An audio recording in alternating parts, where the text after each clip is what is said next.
सबूत, साक्ष्य कदम दर कदम मिल रहे हैं, लेकिन सवाल वही है कि आखिर बाबा कहां छिपा है? सूरजपाल जाटव को आखिर पनाह किसने दी हुई है? सूरजपाल आखिर है कहां? बहरहाल हाथरस में सूरजपाल के फैलाए भ्रमजाल की चपेट में आकर 121 जिंदगियां तबाह हो चुकी हैं। लोगों में गुस्सा है और वो इस कदर है कि इस वक्त अगर वो सामने आ जाए तो उसका क्या हाल होगा। हाथरस में उसकी फोटो पर बरसाए जा रहे इन पत्थरों को देखकर आप अंदाजा लगा सकते हैं। Bureau report, Republic Bharat.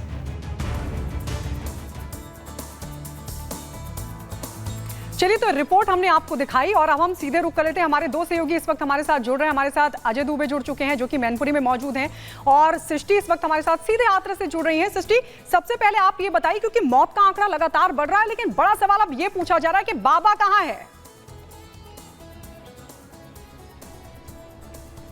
बिल्कुल गायत्री, देखिए मौत का आंकड़ा बढ़ता गया और आपने देखा कि 121 जो आधिकारिक आंकड़ा बताया गया है कि 121 लोगों ने इस पूरे हादसे में अपनी जान गंवा दी है। फिलहाल मैं जिला अस्पताल के बाहर मौजूद हूं। हालांकि कल जैसी परिस्थिति यहां पर देखने को मिल रही थी वैसी तस्वीरें आज नहीं है। कुछ घायल यहां पर जरूर हैं जो कि ऊपर भर्ती हैं, वार्ड में उनको रखा गया है, उनका इलाज यहां लगातार जारी है। लेकिन सबसे बड़ी बात यह है, जैसा आपने कहा कि बाबा आखिरकार वो कहां पर है। एक चिट्ठी यहां पर जारी कर दी गई बाबा की तरफ से और पल्ला झाड़ लिया बाबा ने। और सबसे बड़ी बात कि अब सबक लेने की जरूरत लोगों को भी है कि इस तरीके का भ्रमजाल जो फैलाया जाता है, ऐसे बाबाओं की तरफ से उन पर विश्वास करना, उनकी अंधभक्ति करना, उनके पैरों की धूल के लिए दौड़ना, और जिनके पैरों की धूल के लिए आप दौड़े और इतने लोगों की मौत हो गई। तमाम लोगों ने, ऐसे मासूम बच्चे भी यहां पर देखे गए जिन्होंने अपने मां का साया उनके सर से उठता हुआ चला गया। वो तस्वीरें हमने यहां पर देखी हैं। रोते बिलखते हुए लोग यहां पर देखे हैं। उन्हें यह सबक लेना चाहिए कि जिनके पैरों की धूल के लिए आप दौड़े थे, वो पल्ला झाड़ते हुए अंडरग्राउंड हो चुके हैं और एक चिट्ठी महज जारी कर दी है, संवेदना प्रकट कर दी है और ये कह दिया है कि मैं तो वहां से पहले ही निकल गया था। तो ऐसे लोग जो खुद को ईश्वर का रूप बताते हैं और आपके बीच में आपका कल्याण करने का दावा करते हैं, वो आज लापता हैं, वो आज गायब हैं। ये हकीकत है और ये सच्चाई है और ये समझना बिल्कुल। और लोगों को देखिए भी पड़ेगा कि इसलिए यहाँ लगातार जो तस्वीरें सामने आ रही है उसे देखकर ये लगता है ये तो पाखंड का भ्रमजाल है। अजय का रुख कर लेते हैं। मैनपुरी से बने हुए हैं जहां आश्रम है सूरजपाल का। अजय, लगातार आप तस्वीरें दिखा रहे हैं, जो तस्वीरें सामने आ रही है कई सवाल भी उठाते हैं और सवाल ये भी उठाते हैं, क्या ये सिर्फ पाखंड था, ये भ्रमजाल फैलाने की सिर्फ कोशिश थी क्या? क्योंकि जो तस्वीरें आप 2 दिनों से हमें आश्रम के भीतर से दिखा रहे हैं वो हैरान करती है। लेकिन सवाल ये भी बना हुआ है कि आखिर बाबा अब तक कहाँ है? जवाब तो दे दिया गया, लेकिन सामने आखिर क्यों नहीं आ रहा है बाबा?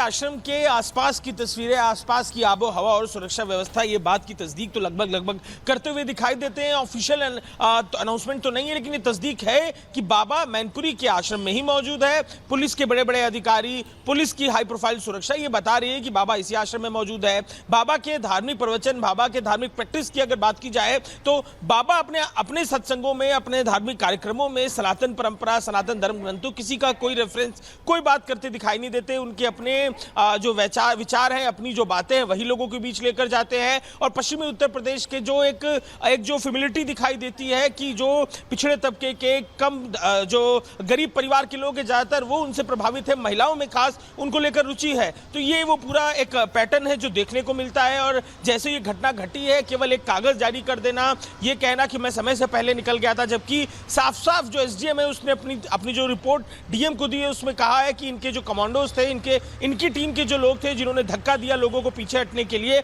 उसके कारण ये पूरी भगदड़ की स्थिति बनती। सीधे तौर पर जो बाबा हैं कागज जारी करके पीछे हटते इन सब बातों से दिखाई दे रहे हैं, लेकिन जिम्मेदारी लेनी होगी और आगे आकर अपना पक्ष भी बाबा को रखना होगा। बिल्कुल अजय दुबे, बहुत